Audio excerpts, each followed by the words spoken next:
Hi everyone, welcome to ELI, the place where you get your daily dose of inspiration for entrepreneurship. And today we have with us Mr. Amandeep Panwar, the founder of BharatRohan. Aman is a graduate of Babu Banarasi Das National Institute of Technology and Management, Lucknow, and he has been featured in Forbes 30 under 30 list this year. Hi Aman, welcome to ELI. Hi, Priya. Hello, everyone. Happy to be here. Aman, I would request you to introduce yourself to our audience, please. Yes, sure. As you can see, that my name is Amandeep Panwar, and I founded the company along with Rishabh in 2015, and we then started working with some farmers locally who were basically the evangelist farmers who were very keen to accepting new technologies and uh, new initiatives that are coming in for their benefit. But before that, we had to partner with some local institutes to get to those kind of farmer groups. Um, so I'll just give you a small overview about what we do at BharatRohan. So we partner with farmers by providing them, drone-based technology services, which help them in cultivating a crop profitably with less amount of agriculture inputs and with higher profit margins. They are able to do this because we use a technology called hyperspectral imaging, which enables farmers to grow a crop with less amount of losses. The losses could happen due to pest attack, disease outbreak, or nutrient deficiency. So these kind of crop issues are what we identify before there is a visible damage that occur into a plant, and before that visible damage, we give out the advisory that these are the zones in the in the field that require your attention, and you need to implement this particular chemical or a biocide or a biofertilizer to resolve that issue. And then within 2 days, farmer has to act upon that advisory, and we have a feedback mechanism where we get to understand that whether that advisory has been implemented or not. Now, when farmers implement that advisory, there are again, instead of, suppose there is a 10-acre plot, in a 10-acre field, only 500 meter by 500 meter, or say 50 meter by 50 meter, area is infested by a particular disease. Now, instead of doing, carrying out spray across the 10-acre plot, farmer, with the use of the advisory, they are required to spray only on that 50 by 50 meter area. And that is where they save their agriculture input. So suppose they will be spraying some, uh, say some chemical, so they will be required to spray only that on that 50 by 50 meter region. Now the question arises, why would farmer do that? Now, why would farmer listen to our advisory? And why would what kind of benefit they could see? Because it's a intangible advisory, so before even a visible damage is there, we are giving out the advisory. And but what is the motivation that they can have? And that is where Bharatron again paged in and started to look out for the ways to incentivize farmers in implementing the advisory that we are giving.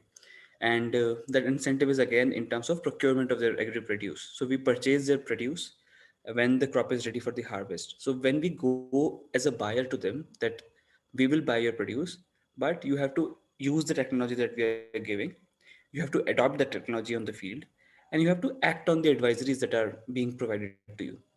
And that gives them a real motivation and real incentive to actually act and keep on utilizing the advisory on the ground and see the benefits for themselves, see the value of the advisory for themselves. And we have been fortunate to be working with around 3600 farmers across Barabanki district. Most of these farmers are smallholder farmers. They have their farms which are less than 1.5 acres, 1 acres, even half acres. And we work with these smallholder farmers to provide the technologies to them to support them in their cultivation so that they can grow crops profitably.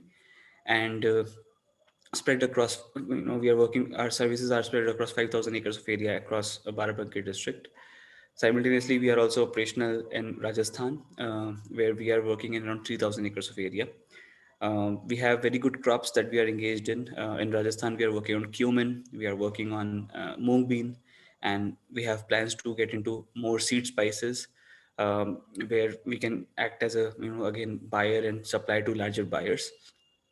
We are also working with, in Barabanki district, we are operational in Japanese mint, paddy, and potato. And mostly working here with a lot of agri input companies where they need to suggest their products at the right time. So when we see that there is a infestation, we tell the agri input company that there is an infestation and your product might be useful for them. So they want that kind of insights, that where farmers are requiring a particular agri input, and that is where our advisory again becomes very handy to these agri input companies also. So yeah. Aman, how did you come up with the name BharatRohan, and what is the meaning behind it? I'd be very interested to know. So Bharat means India, and Rohan means ascending. So the name means ascending India, India ascending basically. So our vision was, when we were in college back then, when we were formulating and devising the plan to start a company. And at that time, we met. We both are aeronautical engineers, Rishabh and I, and we were used to fly our drones across fields which were near our college. And when we went there, we got in touch with a lot of farmers, and because it was their field, and they got to interact with us, like, what are you doing, why are you doing this, and all that. So we started to just share that this is like, we started to tell them about the drones and all that. This is what it is and all that. And we then asked some questions to the farmers: how is it going, what kind of crops do you cultivate, and what is the challenge, and just normal conversation we were having. And then they shared that the major issue that they face during the cultivation is, again, pest, disease, and nutrient deficiencies, and they don't have a solution actually that can help them to reduce these losses that happen due to these issues. And that was very intriguing to us. We thought that, we are living in 21st century, and there are so many solutions available for, and so many other problems. Why nobody's working on this? And so that's when we decided that we'll do something about this, and we'll ascend India to its greatest potential by taking farmers to their greatest potential, because most of India is a farming community. So why don't we work on that? So that was the idea behind this. And once you got the idea, what are the next series of steps you took to build this venture? I would say we had, once we had the idea, we acted quickly on the execution instead of just staying, or loving the idea itself. We went ahead and started doing what we want to do in whichever way possible, which in with whatever resources that were there. And that is what actually made us, start the company and go ahead. And despite so many challenges, like we were in college, some our friends were getting jobs and everybody was getting placed and all that. We were thinking that we were not participating in all those activities. We were just focused into building the company and all. So there was pressure from our families also, that why are you doing this, what are you doing, and things like that. But we thought that, at that point of time, we thought that this is the very reason when people do not start something new. They just get stuck up into the conventional systems that we have made, that after college you have to do a job, and that's all. I'm not saying that jobs are bad. It suits people. It is like, people have to do some work, but it was something that we realized it's not for us. Like, not that it's bad, but we thought that we want to do something. We have a mission in mind, and that mission cannot be fulfilled by, if we do a job. If somebody's mission is getting fulfilled doing a job, then it's extremely good for them. But our mission didn't demand that for us to do a job at that point of time. So we started the company, started looking for the partnerships, started looking for incubation. Like there was technology business incubators that were created. So we approached AIDEA, which is technology business incubator of ICR, which is Indian Council of Agriculture Research, National Academy of Agriculture Research Management in Hyderabad. So we approached them. We got rejected first time. Second time again, we approached them, and eventually we got selected. We also approached some VCs, but although we were very new at that time, we approached a lot of venture capitalists, but they guided us very well, and they supported us in terms of how to formulate the business plan, how to go about the implementation, and those things helped. I think staying in business is all that is needed, and in whichever way possible. We started to service clients with very little margins at that time. Uh, and we initially we started working with some companies because farmers were initially they had to see some proof of concept. They need to see some demos and all that, but we didn't had that money to keep on doing those activities. So we had to bring in some kind of revenues for the company first of all.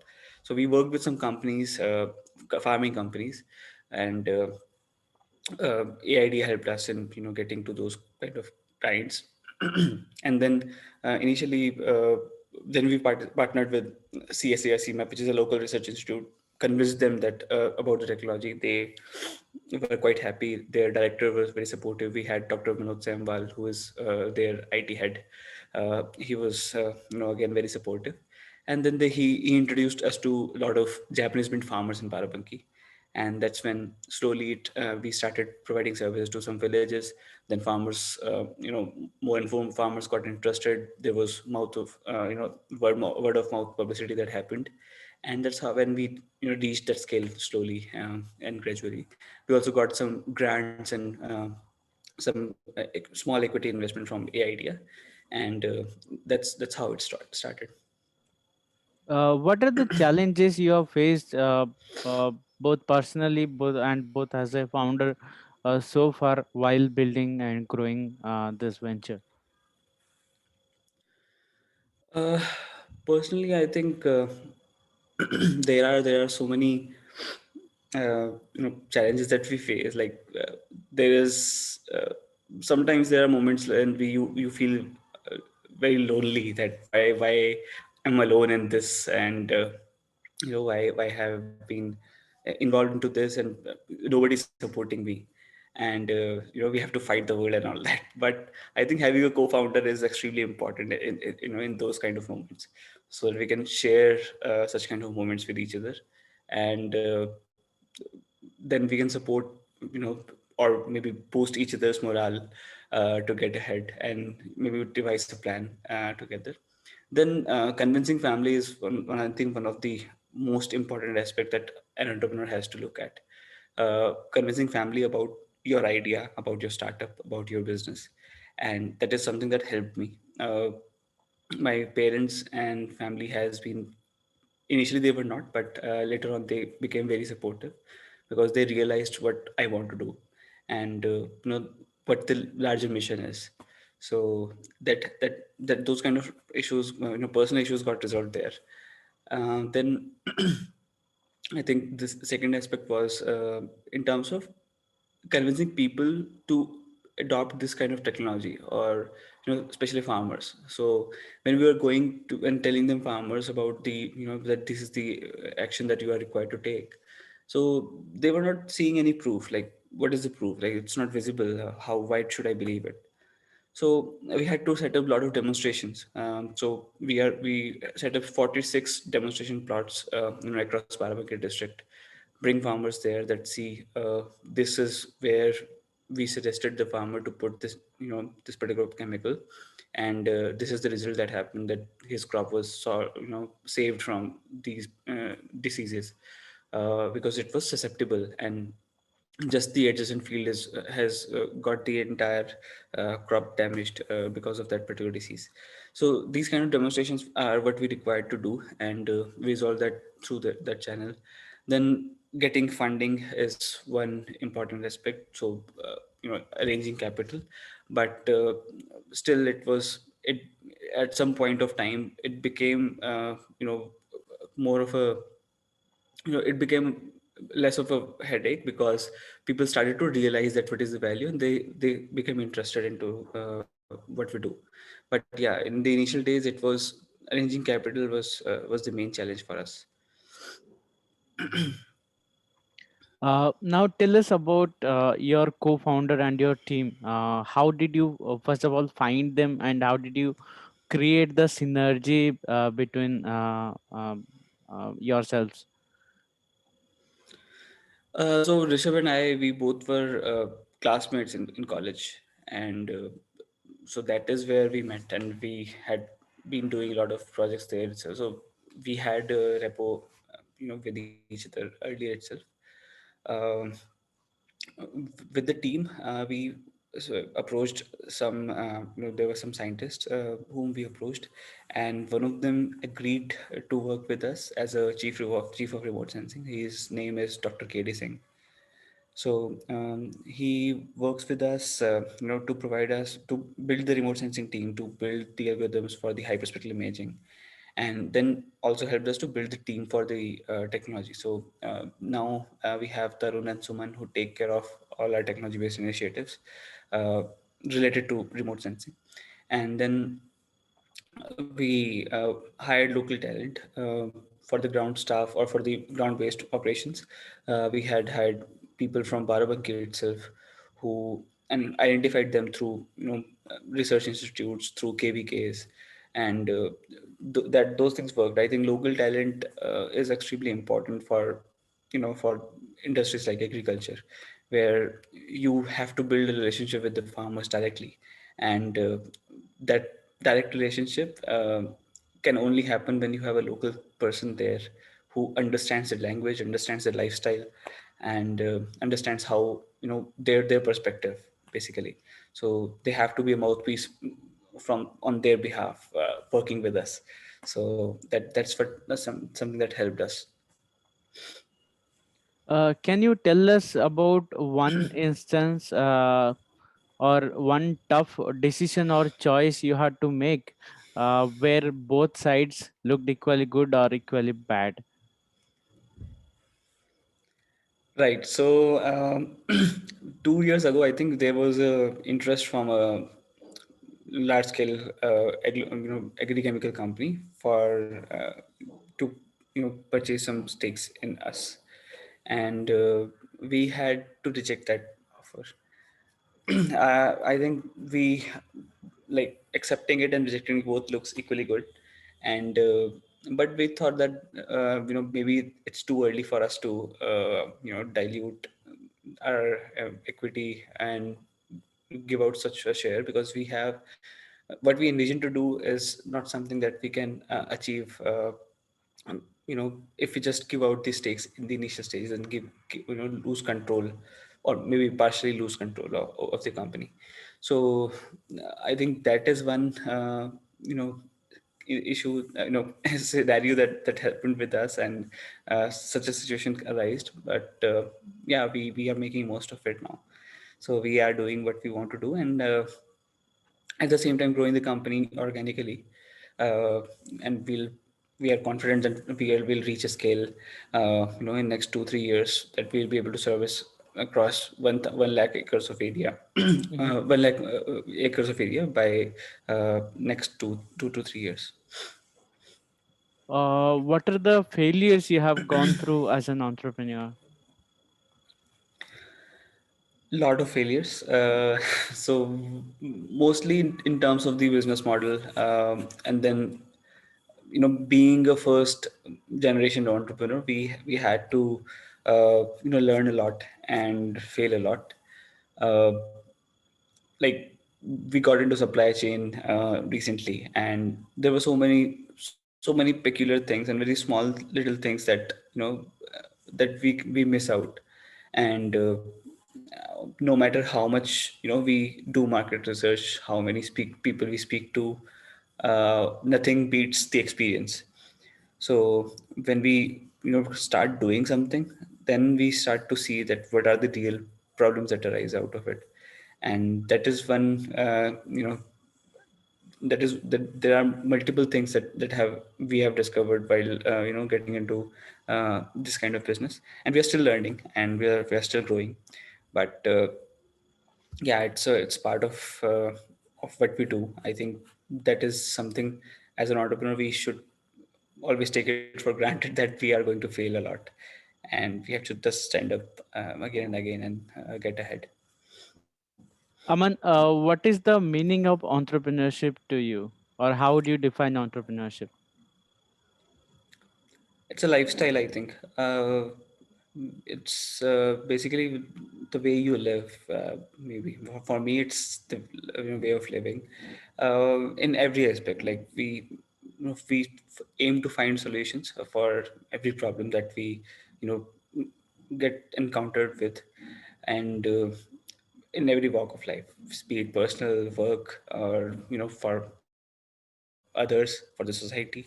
We just keep on finding solutions and working towards it, and doing finding that solution in most efficient way. I think that is the meaning, and for in my eyes, yeah. What are the learnings you have got as an entrepreneur, which can shorten the learning curve of anyone who is listening to you right now? I think maybe we can learn from others' failures. That is the most important learning that I had. Although it's always there that once we have the experience of something, only then we realize what is the real problem and what is the real solution and how to get out of those situations. But maybe we can somebody else would be facing the similar problems and would have faced the similar problems earlier, and getting their and getting some understanding about how they handle those situations is something that we can look at, and it helps us a lot. Then if we are going to start something new, maybe um, we should all that we should just look at on things that we can control, like we can, and not worry about things that we can't. So whatever we can control, we should just be very sure about whether we are actually controlling those things or not. uh, so if we are doing that, then we should go ahead and dive all in.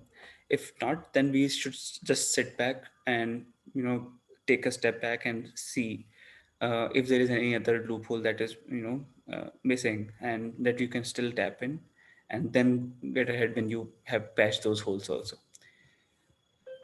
Uh, Aman, I think I'm done with the questions. Any final message you would like to leave before we end the session? The final message would be, I think, be fearless. You don't have to worry about anything else but what you want to do, and just be focused on to what you want to get, and you'll get it, and eventually, and just have to stay put and keep going. That's all. Well, it was a pleasure to host you here at ELI. Thanks for your time, Amandeep, and our best wishes for BharatRohan.